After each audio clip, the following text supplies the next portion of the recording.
Greetings to you in the name of our Lord and Savior Jesus Christ. Today we will continue to reflect on the subject of giving.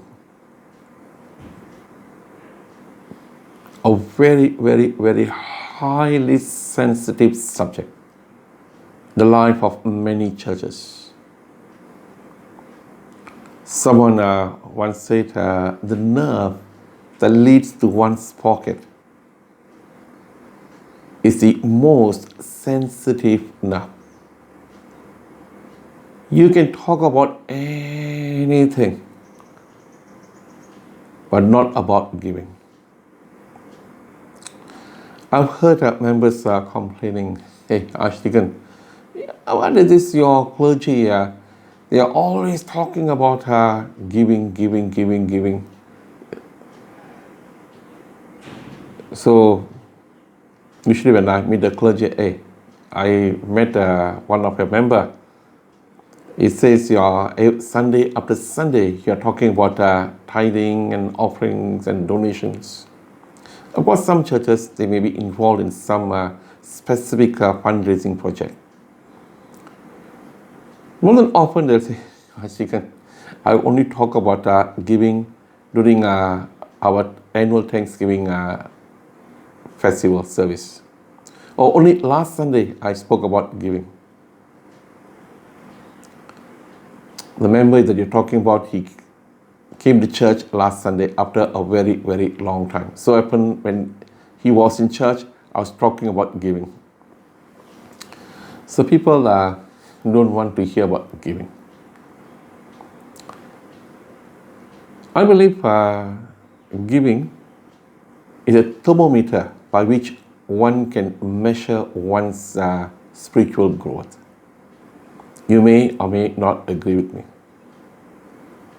Now, talk about giving. The Bible talks about giving right from the book of Genesis. Now, the whole Bible talks about giving, Old Testament as well as New Testament.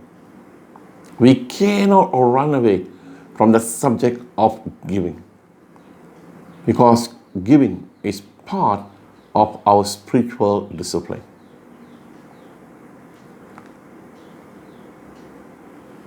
Now, one's giving will show how much one has grown in the Lord. One's spiritual maturity. Yesterday, we looked at 2 Corinthians chapter 8. Now we look at chapter 8 and chapter 9. Paul has dedicated both these chapters on giving. So if you don't like to hear about giving, if you don't like to read about giving, then you will have to just skip 2 Corinthians 8 and 9. Because Paul has dedicated 2 whole chapters on the topic of giving. Yesterday, we looked at the Macedonian Christians. How they asked to be part of the ministry of giving. Now, just a brief background. The Christians in Jerusalem, the Jewish Christians, they were in a very, very, very bad stage. They were having a lot of difficulties. It was a tough time for them. They were going through tough time. And so Paul had taken the initiative to go around to raise funds from Christians from the other parts. He had gone to Macedonia, he has gone to Corinth. It's very interesting when we read the Christians in Jerusalem were Jewish Christians. Macedonian, Corinth, they were not Jewish Christians. Now there was this war between the Jewish as well as Gentile Christians. Sometimes a very thick war, sometimes an invisible war. So Paul was using the ministry of giving to tear down this wall that was separating them. He said, he was looking at the Gentile Christians now, support your brothers in Jerusalem. They may be Jews, but they are your brothers. Now, you support them now when they are in need. And who knows, one day you may be in need and they will be able to support you.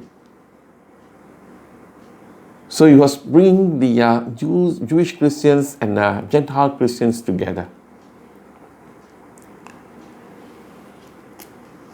A very bold move, I must say. We may not understand the dynamics involved, the difficulties involved. But Paul definitely took the bold step of challenging the Gentile Christians to support the Jewish Christians. And yesterday I pointed out, we talked about Macedonian Christians. Now Paul in 2 Corinthians chapter 8 is using the Macedonian Christians as an example to challenge the Christians in Corinth. He was using the Christians in Macedonia to inspire the Christians in Corinth to share in the ministry, the grace of giving. Now, Paul was not using the Christians in Macedonia to condemn or to create a spirit of competitiveness. He was not trying to look at the Christians in Corinth. Hey, look, you're not doing what you're supposed to do. Look at the Christians in Macedonia. Or he was not telling them, look, how much the Christians in Macedonia have done. Look, what are you going to do? He was not creating that kind of a spirit. He was just using the Christians in Macedonia as an example. Motivation, inspiration, example. To challenge, to inspire the Christians in Corinth. It's also important to note that the Christians in Macedonia, they were not blowing their trumpet. They were not going around saying, look, how much they're done or how much they were doing. It was Paul was using the Christians in Macedonia, their giving as an example. Two different things. Now here, Paul actually gives verse 2. Out of the most severe trial, their overflowing joy and their extreme poverty. So he's telling the Christians hey, look, the extreme poverty. They were going through trials and yet they had raised funds. And we go on to read verse 3. For I testify that they gave as much as they were able, and even beyond their abilities, entirely on their own.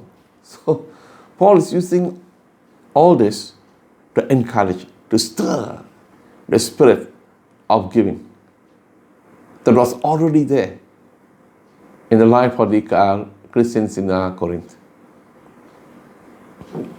We read in verse 6. So we urge Titus, since he had earlier made a beginning, to bring also to completion, which means Paul had already sent Titus earlier to the Christians in Corinth to raise funds to support the Christians in Jerusalem. Somehow it had cooled down. And so here he's sending Titus again to bring to completion, to recharge them so that they will contribute to support the Christians in Jerusalem. So we know that when we read this chapter, we see how Paul encouraged. He was not commanding, he was not forcing, he was encouraging the Christians in Corinth to give. Now, whenever we talk about giving, I've come across so many different kinds of people in my years of ministry. I've come across those who are very, very, very generous, like the Christians in Corinth. You don't have to ask, they will just give. And they will tell you, Padre, it is anonymous. I don't want my name to be mentioned at all. Because for them, they have been blessed and they want to bless others with the blessings that God has showered upon them. For them, my reward is in heaven. I don't want anyone to blow my trumpet. Though if at all someone is going to blow my trumpet, it is good. It is God. And if at all someone is going to blow, then it must be a kind of a testimony. So for them, I'm doing all this for the glory of God. I don't want to be glorified. I don't want to be recognized. I want God to be glorified. I've come across Christians like that. Very, very sincere, very humble. Then I've also come across Christians who try to use the Bible to hide their failure in the discipline of giving. In yesterday's sharing, I talked about the widow. Jesus was sitting there, and there was, I presume, must be an open tray. And then people were putting the offering, and this poor widow put in two very small copper coins. And Jesus, she's given all she had, which means anyone can see. So if you're standing around the offertory tray, you can see who's putting how much. I always wonder who came up with this offering bag. I know who invented the offering bag. So in most churches today, we use the offering bag or offering box. So when you ask them why, they say, no, my giving is between me and God. You don't have to know. How much I give is between me and God.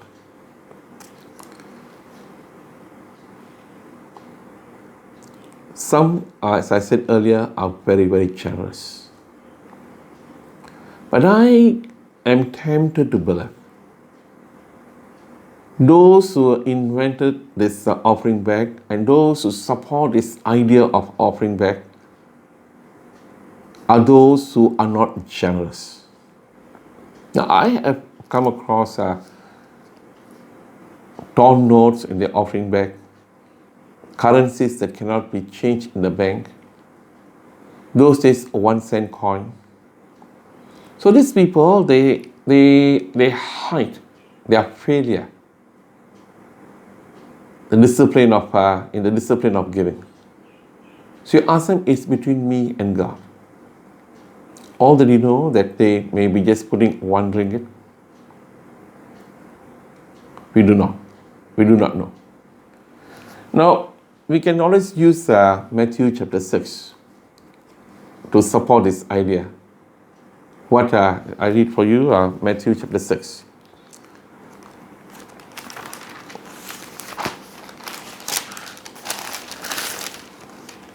Verse 3. But when you give to the needy, do not let your left hand know what your right hand is doing. So they say, no, Padre, Jesus said, do not let your left hand know what your right hand is doing. So it's very biblical. Mostly this is the only words they know in their life. Now, that is, when I say no, it's between me and God. And when I use this verse, we're actually taking it out of context. What Jesus is saying is, don't blow your trumpet. Now, that's what Jesus is saying. You don't have to blow your trumpet. Now, our giving should actually motivate others to give, which means I give. Not to be recognized, not to be praised. I give because I love Jesus. So when I give, when others see, they must say, hey, look, he is giving. Why shouldn't I give? So when I say no, it's between me and God. I wonder if those who say this are genuinely giving, are generous with their offering and tithes, or they are hiding themselves inside the offering bag. And I also do not know who invented this. Today, a lot of churches have this numbers because they say tithing is between me and God. Nobody's questioning that. Can you imagine some churches still practice? End of the year, you come up with this tithing list. And then you look for the names of the prominent church leaders. January, February, March, April, May, June, July, August, September, October, November, December, nil. And you ask them, how come you have not paid your tithe? It's between me and God. I put in the offering bag. $1, $2, and just raising this question. Or $50, $100 per month.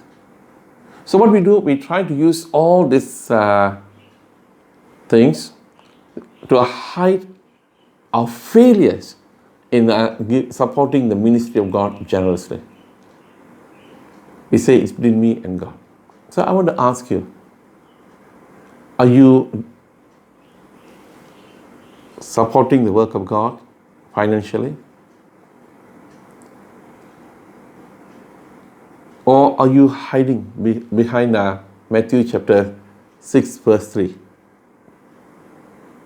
You quote that verse so that you can hide yourself inside the offering bag. Another group of people I've noticed is those who stop others from giving. Why must you give? Why must we give? I remember when I was posted to St. Barnabas Church, we used to meet in the first floor. There was a hall, that was the ground floor, the mezzanine floor, then the first floor. So as the attendance increased, we said, let us renovate and bring the sanctuary to the ground floor. So members were very excited because I've personally seen how brides during the wedding. It was a great challenge for them to walk up to the first floor. And then when someone dies, carrying the coffin. So when I said, hey, let us bring the sanctuary to the ground floor. And while most of them were very supportive, there were one or two who were very, very angry, disapproved. So they went on from house to house, trying to stop the members from supporting the project. When I took over St. Barnabas Church, there was only 30 cents in the current account, so we had to raise up every dollar. And I thank God for the members of St. Barnabas Church, very generous. But of course, this one or two gentlemen managed to convince a few not to support financially the project of bringing down the sanctuary to the ground floor. I had a shortage of around 5,000 ringgit. One day as I was preparing to go for ministry, it was Sunday evening, one of the church members came and said, my brother-in-law gave this envelope. And she said, it's for the renovation work. So I thought it must be a small amount and left it in my studies.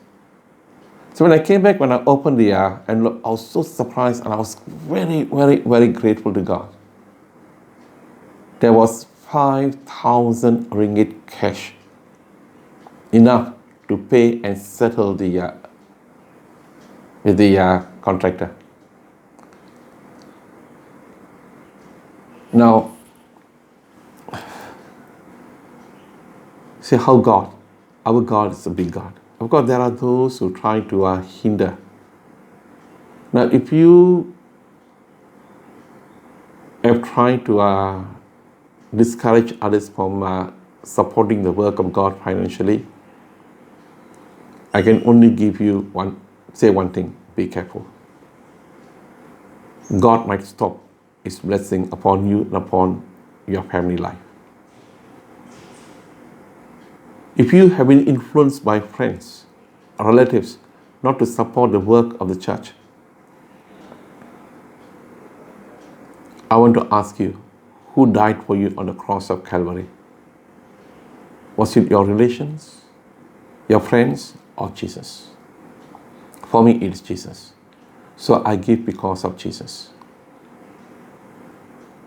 So my dear friends, let us have the grace of giving, like the Macedonian Christians. Let us stop grumbling and complaining. I think the life of some churches has so much of grumbling and complaining and murmuring. If those things can be replaced with a spirit of praise and thanksgiving and giving, the church will bounce and go from strength to strength. So my question to you is, do you have the grace of giving like the Macedonian Christians? God bless you. In the name of the Father, Son, and the Holy Spirit. Amen.